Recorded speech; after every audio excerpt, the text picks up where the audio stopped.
stuff. I can't tell you how many people I've worked with who, were raped or were sexually abused or some traumatic experiences like most of us have had. And that stuff gets healed and quickly. Yeah. And I'm, with all due respect to psychotherapy, in the right hands with clear intentions and goals, it can be profoundly supportive and transformational. Welcome to the Be It Till You See It podcast, where we talk about taking messy action, knowing that perfect is boring. I'm Lesley Logan, Pilates instructor and fitness business coach. I've trained thousands of people around the world, and the number one thing I see stopping people from achieving anything is self-doubt. My friends, action brings clarity, and it's the antidote to fear. Each week, my guests will bring bold, executable, intrinsic, and targeted steps that you can use to put yourself first and be it till you see it. It's a practice, not a perfect. Let's get started. All right, be it babe, get ready. This is one of the most unique, genuine, eye-opening, mindful, blessed episode. I'm just going to say it all right now. Christian de la Huerta is our guest, and he is an incredible author and just, world-renowned person who's going to help you with your mindfulness. And I'm just really honored that we got to have him. It was a journey for us both. We both had a little scheduling thing. And, when those things happen, I was like, oh gosh, I hate canceling, or I hate, he had to reschedule the whole thing. It's like all these things. And also the best thing that happened is when this interview happened, because it was the best day for this interview to happen. And when you're hearing it is the best day for you to hear it. It's coming to you when you are ready to hear it. And I think that's really important, because I think we can be really hard on ourselves going, oh gosh, I wish I should have learned that sooner. I should have done that sooner. Oh my gosh, if only I'd known this sooner. Your ears and mind are ready to hear it today. And we're talking about healthy sources of power and finding your own and being more mindful. And oh my goodness, when you figure out the story of the ego, my mind was blown. So lots of good stuff in this episode. So here is Christian de la Huerta. All right. I have an incredible guest today. I'm really excited. I think we're going to learn so much about ourselves and this world.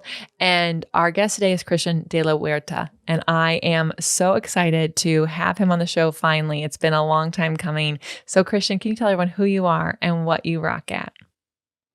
Hey, Lesley. I'm so happy to be here with you. It has been a long time brewing. Well, I've been doing life coaching, executive coaching, retreats, from a psycho-spiritual perspective for over 30 years now. I was born in Cuba. I was raised in the US since I was 10. So I have to share that immigrant experience. And probably the healing modality that I use most within my work, in addition to the cognitive, personal transformational aspect of the work, I use breathwork as a healing modality, which is incredibly powerful and works very effectively. Mm-hmm. Yeah, I know that well. Over the pandemic, I finally was able to dive in and get my own training under that, because I loved it so much. I'm kind of like, oh, once I love something, I'm gonna go learn it. Because I like to know all the ins and outs of how it works. My goodness, 30 years of coaching people in that way, that you don't look old enough to do that. I guess I want to know how you got started in doing that 30 years ago, because I feel like, you may have been too young to have the life experiences to do that, but maybe you don't need that. So how did you get started, and what led you to breathwork? Well, I'm actually older than I look chronologically. Which I think is a testament to the breath work, actually, and to, meditation and having inner peace and being able to look at yourself in the mirror and smile at the end of the day, and to sleep well. I think that says a lot for the quality of life and how we age. I come out of the psychotherapy tradition. My dad was a psychiatrist. I was going for a PhD. My degree's in psychology. Until I had my first breathwork experience. And then, Lesley, I jumped tracks.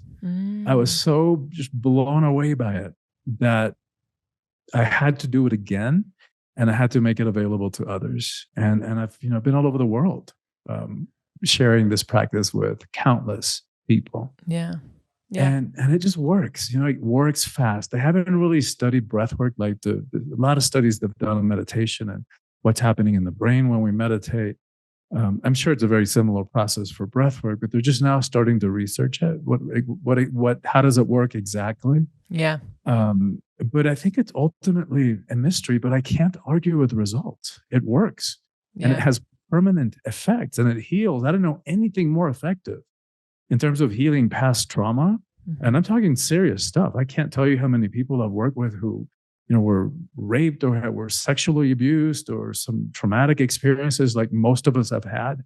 And that stuff gets healed and quickly. Yeah.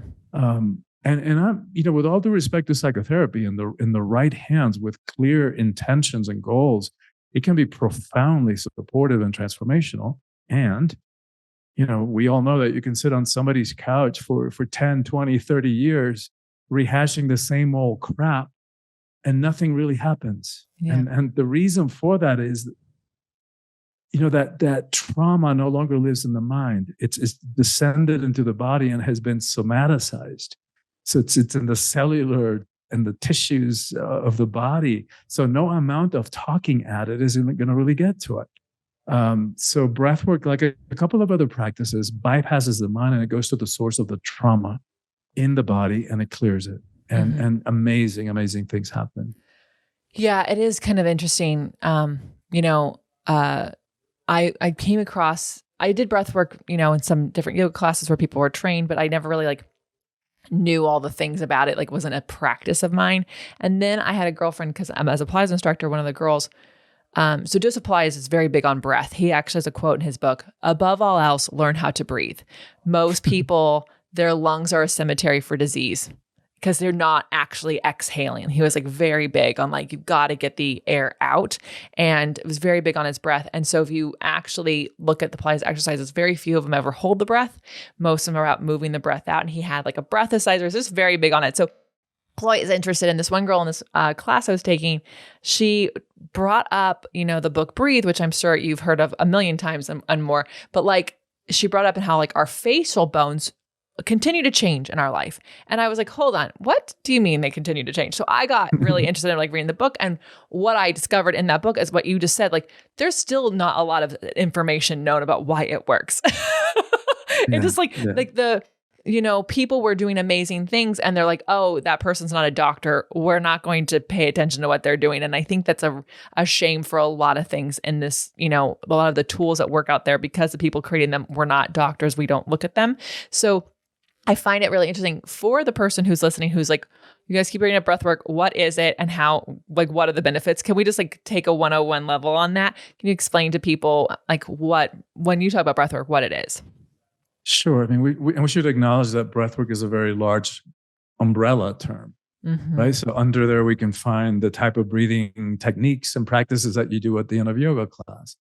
And there's a lot of different than there. There's a lot of breathing practices for relaxation, to sleep better, for stress reduction. There are other breathing techniques that if you want to, rather than reaching for the coffee cup after lunch, if you do certain breathing practices, it energizes you and brings focus to your mind. The kind of breath work that we're talking about here, it's longer. You breathe in a certain way, in a certain conscious, intentional, connected way for about an hour and a half. Some practices even go longer than that. And amazing things happen. Just not only does it heal in all those ways that we were talking about, but people have incredibly profound altered state of consciousness. Often I'll hear people, from people who come breathe with me, that they got to the same place that they did on a sacred plant medicine journey. And I think part of what's happening in both of those modalities, whether we're used to talking about the breath or those other kind of more shamanic experiences, is that we're popping out of the limited ego mind, that sense of personal identity. This is Christian, that's Lesley, which is ultimately illusion. It's not real, but it's both a helpful illusion and the source of all our pain and suffering. And once we pop out of that little limited perspective, then we have what we call magic, miracles, because we like the terminology for it. A great metaphor to think about it, a great visual. If you put a baseball in the center of a stadium, that's what the ego mind is. Who we are is actually the stadium. And we've allowed this tiny, tiny, tiny part of who we are to think that it is all who we are, and to make really important, significant, consequential choices about our lives, about our relationships, from its very small, limited, and always fear-based perspective.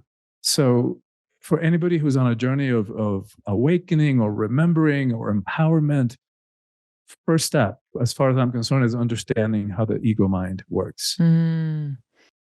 That is so, I've never had anyone describe it as like the ego is the ball in a stadium and we are the stadium. Like, that's freaking powerful to think about. Like, we're so much bigger than we give ourselves credit for. Oh my God, yes. Yes. We're like playing so small, and like we're just now beginning to explore the potential of the human mind. It is so powerful. I mean, and so many studies of just even the power of visualization.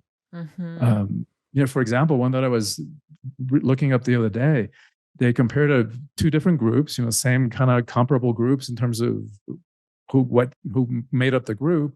One group went to the gym and had this particular routine that they did for X period of time. The second group did the same routine, except they only visualized it. They sat at home and they did this whole routine in their mind.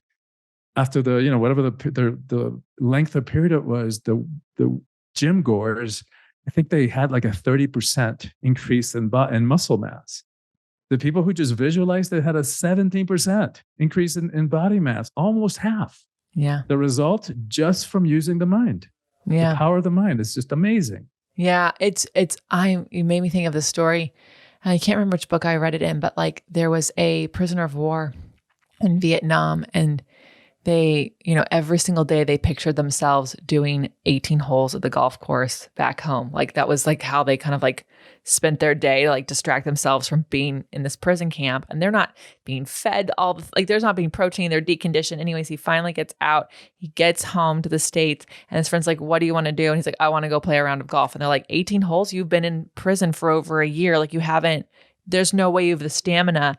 And he had visualized doing a par on every single hole. And sure enough, he did it because like his brain had like memorized it so much. It's like such a powerful thing. And I find like we let our mind just wander and let it say a bunch of things to ourselves that aren't even true. Like I find that people don't, either they think visualization is frivolous and then they should be doing something else. So like, what are some steps that people should be thinking about when they visualize? Because I think that that's actually, it seems so simple and also so difficult for us. Well, and the thing that you just pointed to, I mean, not only are we wasting our potential in terms of what we think about, but it's worse than that. We do such a number on ourselves with all the negative self-talk. We feed the self-doubt. We feed all of our worst. I mean, the things we tell ourselves inside of our heads, we would never say to anybody else. And that's also part of understanding what the ego mind is, because that is the function of the ego mind. That's where that inner judge, that harsh inner judge, it is the ego mind. So there's a whole other layer of understanding. And so first step is becoming aware, right? So paying attention to our thoughts and what we're doing, to become more mindful about what we're thinking about, because our minds have really limitless potential. And we're not only wasting it, but using it for negative purposes. What I call the self-inflicted mind F bomb. Yeah. And so to me, that would be step one, right? To become aware of what we're doing. Because the thing is that we're going through our lives and we don't even know why we do the things we do. Like we haven't examined our belief systems. We've just taken things for granted because that's the way our parents did them, and their parents before them, and their parents before that.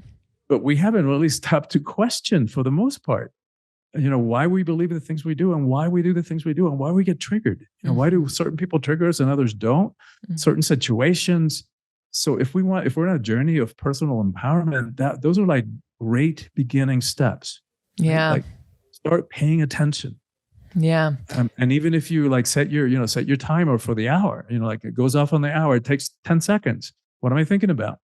What am I feeling? What kind of emotions are coursing through my body? Just do like a mini check-in. just you do that on an hour, you become so much more self-aware. And then what that buys us is the ability to choose. Yeah. Rather than going through life just reacting to stuff that we're not even conscious of. Yeah.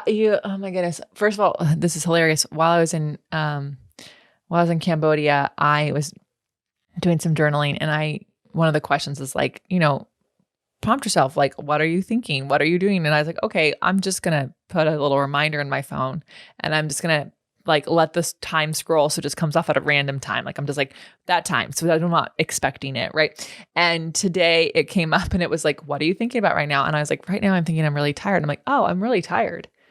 Oh, I should just take a nap, and I was like, okay, I'm going to go do that. It was the best thing I ever did for myself. Like, and I think it's so funny because like, I probably would have just gone the whole day going, oh, this is a long day. I'm having a really, like I wouldn't have just like, it seems so simple, but we need it until it becomes a practice, until it becomes something that we do naturally. Well, and not only that, but I mean, not only you, but you may have gone through the whole day like feeling bad, and then the mind comes in and tries to add meaning to it. What's going on with me?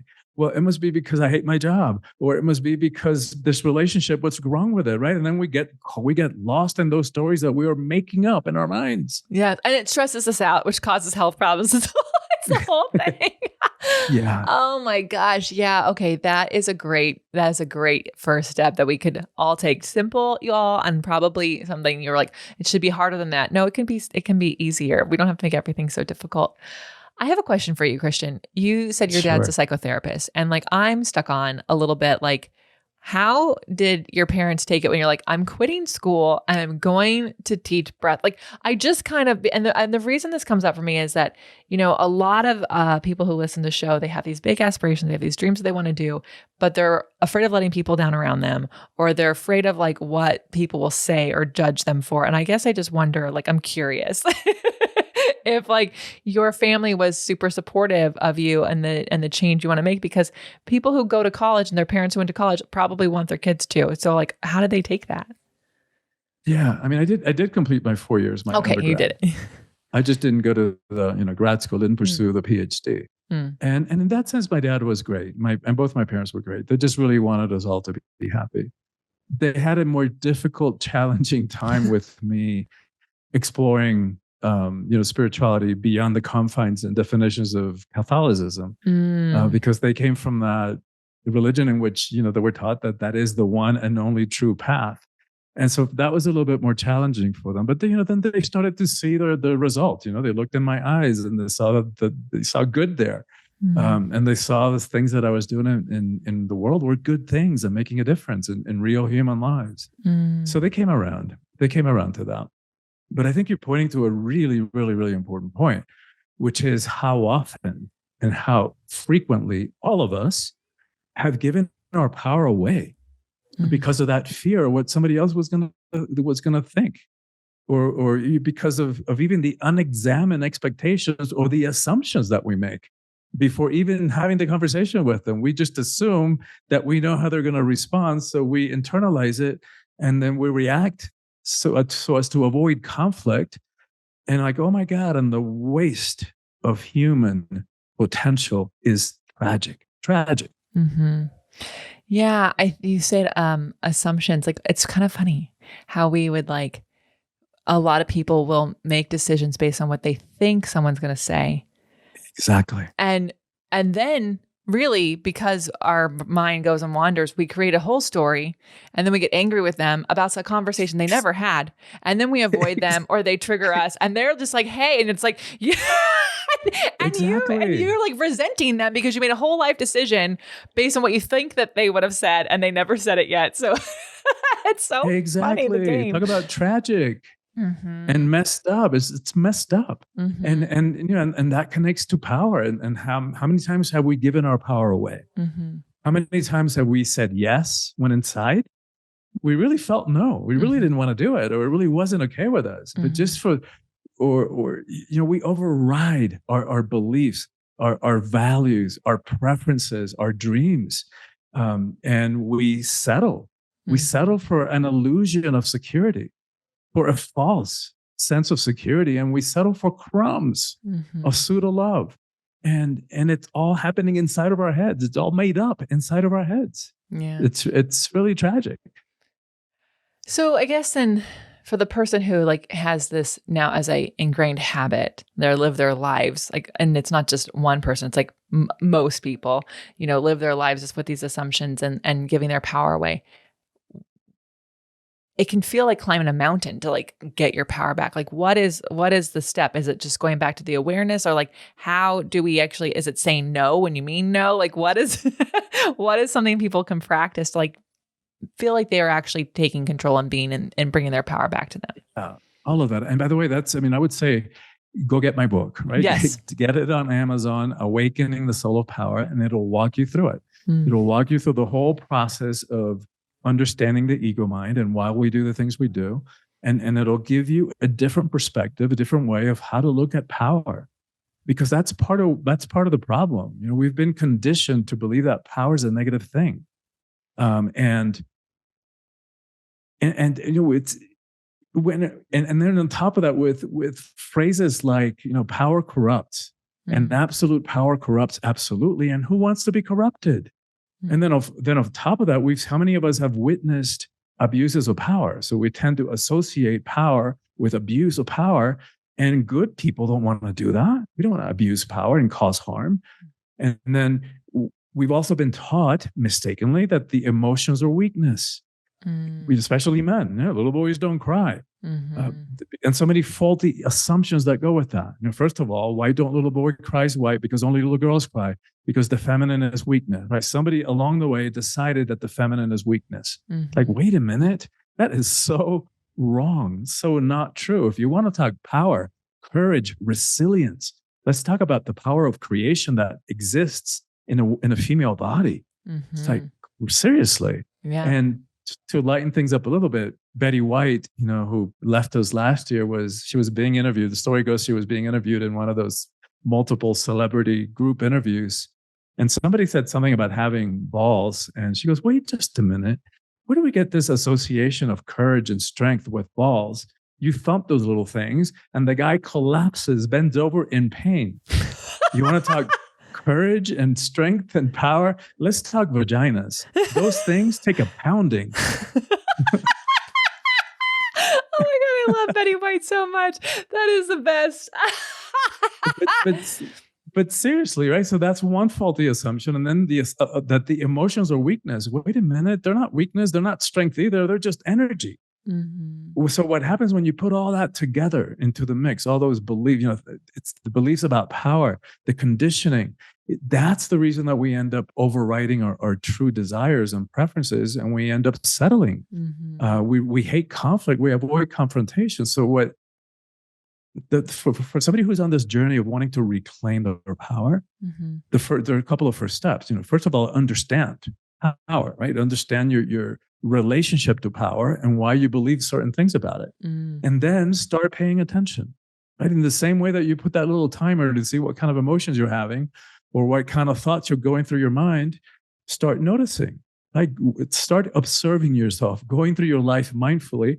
And when you find yourself saying yes, and when inside it really it's not okay with you, look at the situation. Why did I do that? Right? What was really going on there? What did I fear? Was I fearing rejection?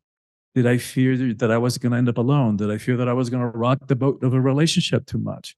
Was it what are my patterns? Do I tend to give my power away in personal, intimate, romantic relationships? Or maybe is it with authority figures, parental figures, bosses, coaches, spiritual leaders, that kind of stuff? And that's how we begin to see the patterns. Then we can begin to make choices accordingly, rather than just doing things unconsciously because we haven't even noticed why we do the things we do. Yeah. The whole like notice why we do the things we do. It's really, I've told this story before on the podcast. But it like, in case anyone's new listening, you have to hear this. It's really hilarious. My husband's mom, she would make Thanksgiving turkey or the Christmas turkey, and she would cut the top off the turkey. She'd put in the oven. And my husband was like, why do we cut the top of the turkey off? Like, why? And she put it in the pan. She like cut it off, put it in the pan, put it in the oven. And she's like, I don't I actually don't know. That's how my mom did it. Let me call her. She calls her mom. She's like, hey, mom, why do we cut the top of the turkey off? And she said, because my oven was too small for the. Oh my God. Isn't that funny and tragic? And tragic, because that's really a good part of the turkey. That's just. Funny and tragic, but it's a perfect example. I'm gonna quote you on that one. It's a great story. It's so good. Please do. But seriously, it's this funny thing. It's like, but like we go through, and I'm sure it starts with like when you're a kid, you brought up like little boys don't cry, but also like parents get tired of the questions kids ask. Little kids ask all the questions. Like we were born to ask questions, and somewhere along the way, someone's like, just do what I say. Don't like, just do it. Like, just, That's like, right. and I can picture my parents doing that. And so I just stopped asking questions because you don't want to be made fun of in class because people laugh at you if you ask a stupid question. If you ask a question at home and your parents are tired, they are just exhausted. Like, can you just do it? Just go do it. Like, I don't know. And so you stop asking those questions, and then it comes to you and you don't even know sometimes the questions to ask yourself. And so I know it sounds so simple, like, what am I thinking right now? Or why does it, but those simple questions are like great questions to start with. I love them because it doesn't have to be complicated. Exactly. No, and that is so profound, because then what the mind does, those little minds that just didn't know any better, we personalize things that had nothing to do with us. Mm-hmm. Like maybe our parents were tired or overwhelmed, or they just had a bad day and they were short, or they said something that just burst out that they didn't really mean, but those little minds take it on as truth. Mm-hmm. And then we make up interpretations about it. Like, there's something wrong with me. Mm-hmm. I'm not worthy of love. Too much of this. Not enough of that. And then we live our lives from those misunderstandings. That's all they were. Yeah. And that's tragic, because that gets in the way of every single relationship we've ever had. Yeah. Yeah. Oh, you're the first person to ever say tragic when it comes to that. And I think it's actually the best word, because it is tragic that no matter what age you are, when you learn about like, oh, that I could ask myself these things. Oh, I've been giving my power away. There's still years lost. There's still experiences missed out on. There's probably relationships that could have been had, not even romantic, but just with family members we've avoided because we created a whole story around it. Exactly. And the things, the missed opportunities, the things that we have not even attempted because we were afraid. Yeah. Fear of quote unquote failure. Mm-hmm. When, from my perspective, there is no such thing. As long as we're learning from a project or something that didn't work out, or even a relationship that didn't work out, it's not a failure. As long as we learn from it and we're becoming better human beings from it, there is no such thing as a failed relationship. Yeah. Yeah, that's so true. I had, some of my family got divorced for like the second time, and they're like, oh, I'm just a failing at marriage. I'm like, well, one of them ran for like 22 years and one ran for 10 years. A lot of people would call those like long relationships. Seriously. I think they are by anybody's definition. Yeah. And so like, I think like, I wouldn't call it failure, but I love that you said like, if you're learning from something, it's not a failure. And so as long as you take the time to like learn what was good from that, where did I change myself in that? Like just take some self perspective and also learn like, oh, I gave my power away there. Then you're right. It's actually just like a really great experience that we can like take with us to the next place. Yeah, exactly. Not necessarily a fun experience, but if we're learning from it, then it's worth it to make, as long as we're not going to repeat the same mistakes. Yeah. Which often begin even before the get-go. Oh, yeah. How often do we sabotage relationships before we even get started by attracting or falling for people who are not a match? Mm-hmm. Doesn't mean we're better. Doesn't mean we're worse. We're just not a match. We're in different places of life. We have different values, different dreams for life, or whatever it may be.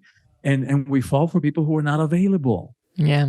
And the tragic part of that is that our relationships don't even have a chance. And that it all comes from that fear that doesn't even have a base on reality, that it stems from those misunderstandings from childhood. Mm-hmm.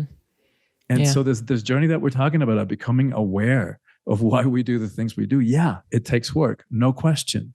It's not easy, sometimes I even say it's a heroic journey to ask ourselves why we do the things we do, and to be able to be willing to dive deep inside and face our own demons, our own fears, our own self-doubt. But it is so worth it, because the reward for doing that is freedom. Like, we get to choose everything in our lives. We do. My husband and I joke, if we moved to LA the exact same year. So we moved 2007.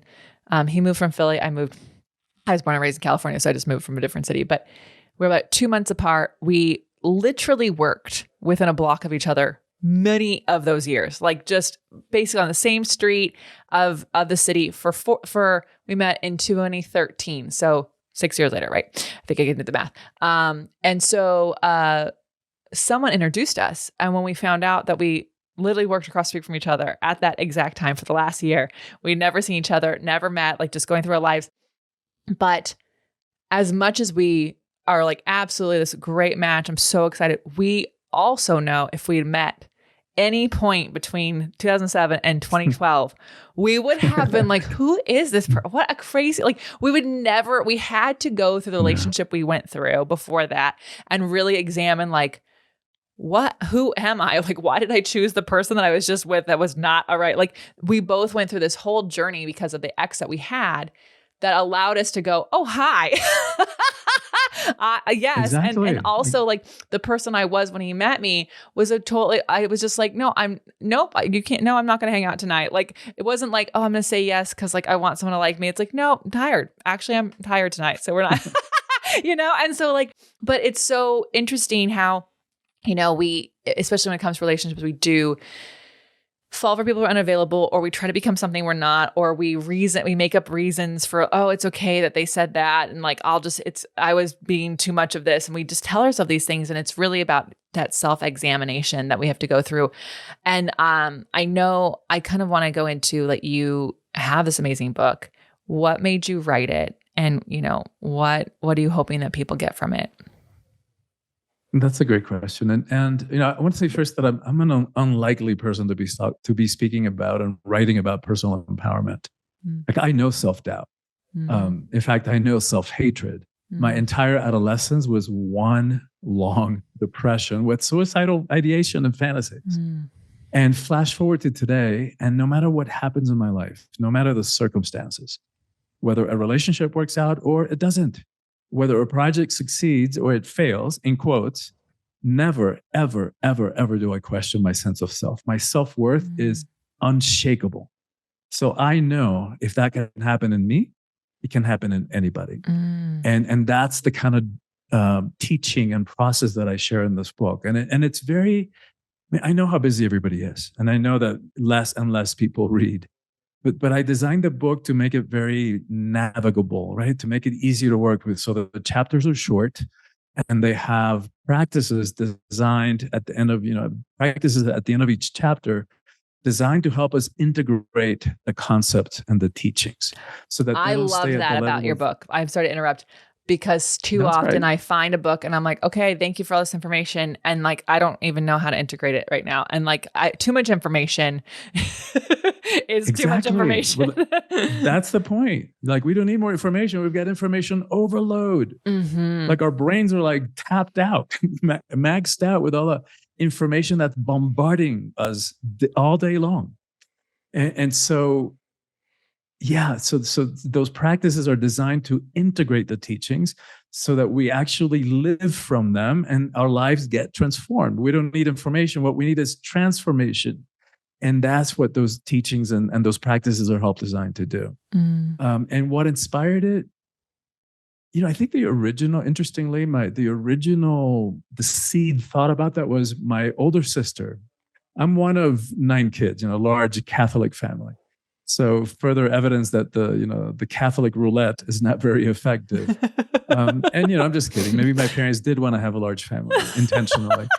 But anyway, I'm really grateful for it. We're really close and really tight, and all of us within 12 years. So my mom was pretty much pregnant for 12 years. My older sister, I'm number 2. The oldest is my sister, who, as a kid, was a natural born leader. I mean, like, Mm. not only was she boss around all 9 of us, but the entire neighborhood, like all the kids in the neighborhood. And not in a nasty way. Like, she would just say, "Hey, let's go do that," and we would all say, "Yeah, let's go do that." And so we would just follow until she hit puberty. And then I don't know if somebody said something to her that little girls didn't behave that way or women didn't behave in that form, but she kind of stuffed that natural leadership. And I never really understood it. So I think that was one of the initial thoughts, because the book is for everybody. Everybody struggles with issues around power. Yeah. But it has a particular dedication, focus on women's empowerment. And it's not because I believe that the empowerment of women is the single most important thing that needs to happen in our world. Yeah. It's not to idealize women. It's not to put women up on a pedestal. Women also abuse power. And it's certainly not to give women more crap to clean up in this mess that we have all created here. It's because as a world, as a species, we have been functioning so off balance, so off kilter, where it comes to this balance between the masculine and the feminine energies. And so I believe, I know, like, when it's even more than a belief, I know that when women are in 50% of power in this world, we're going to have a very different relationship to war and poverty and hunger and education and social justice and how we treat the environment, to all of it. Yeah. So for me, it's like a strategic approach. What is the one thing that I could focus on that will then impact all those areas? And that's what I land on. I love all of that, and I think it's so needed. And I had Kelly Adami on talking about masculine and feminine energies, because we have them all. We, like, both Exactly. males and females have both, but everyone's operating so much in masculine because, I mean, when we were told, well, you have to climb up, you have to do these things, you have to break the ceiling, everything is a masculine energy that they had to be. And they're like, okay, well, let me show you how I can be both. I can be a mom and I can work. And it's like all these things. And so, yeah, it's everyone needs to explore that feminine energy more, and also, what positive, good power can look like. And I think this is exciting. I'm excited. We're going to take a brief break, and people can find out where they can get your book, and also maybe follow you, listen to more of your amazing words. Okay, Christian, where do you hang out? Where is your book at? How can people work with you? Thanks for asking that, Lesley. The book is available wherever books are sold. So you can, if you want to support your local bookstore, you can order it there, or you can get it on Amazon or some of the other online bookstores. In terms of reaching me, probably my website is the best way to do it. And from there, they can access my social media. The website is soulfulpower.com, SOULFUL, power, POWER.com. And for your audience, anybody who goes to my website and gets on my email list, and we all know how easy it is to click unsubscribe if it doesn't work for you.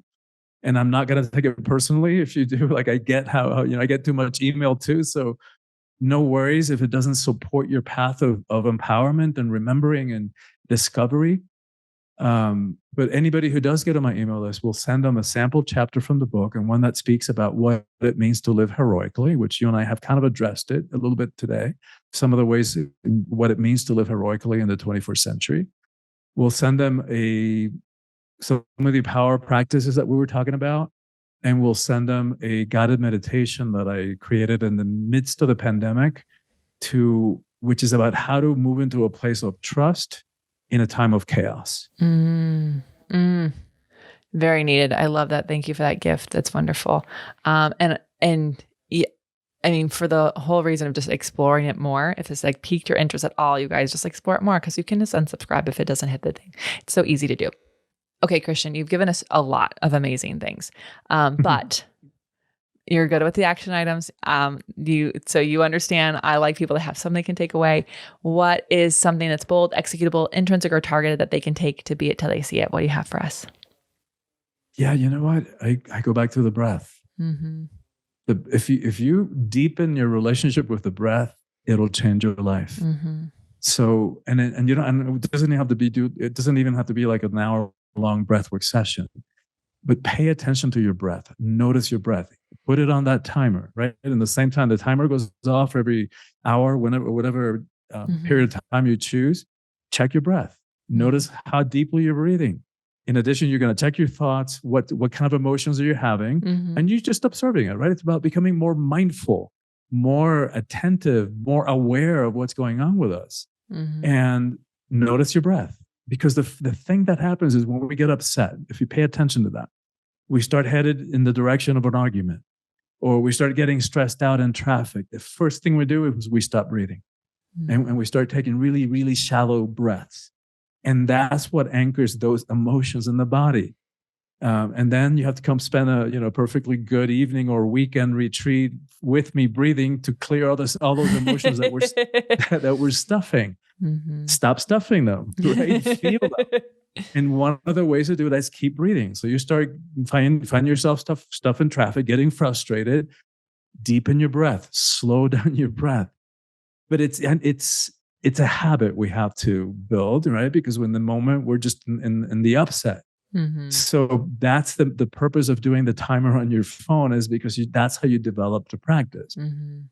Take a minute. It doesn't even have to take a minute, 30 seconds, and breathe deeply for 30 seconds. It will change your life if you do it consistently.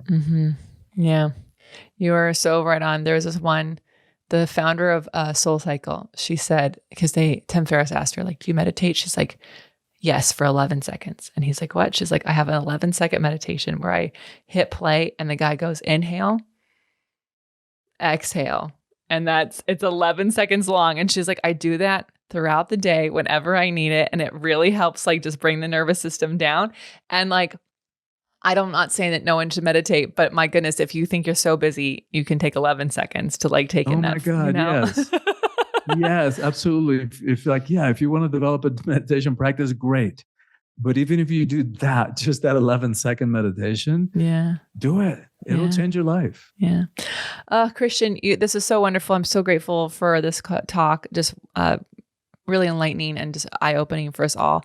Thank you so much. Thank you for writing your book. You all go get it and make sure that you let Christian and I know what your favorite takeaways were this episode. Share this with a friend. If you've got a friend who you're like, man, she's holding her breath all the time, she's like holding herself back from things. You don't have to be the person that tells her that. We can do it. With this, we can still for the podcast. And let us know your greatest takeaways. Thank you, Christian, for being here. Thank you for your amazing book. And y'all, until next time, be it till you see it. That's all I got for this episode of the Be It Till You See It podcast. One thing that would help both myself and future listeners is for you to rate the show and leave a review. And follow or subscribe for free wherever you listen to your podcast. Also, make sure to introduce yourself over at the Be It Pod on Instagram. I would love to know more about you. Share this episode with whoever you think needs to hear it. Help us and others be it till you see it. Have an awesome day. Be It Till You See It is a production of the Bloom Podcast Network. It's written, filmed, and recorded by your host, Lesley Logan, and me, Brad Kroll. It is produced and edited by the epic team at Diseño. Our theme music is by Ali at Apex Production Music, and our branding by designer and artist Gianfranco Cioffi. Special thanks to Melissa Solomon for creating our visuals and Semena Velazquez for our transcriptions. Also to Angelina Herrico for adding all the content to our website, and finally to Meredith Crowell for keeping us all on point and on time.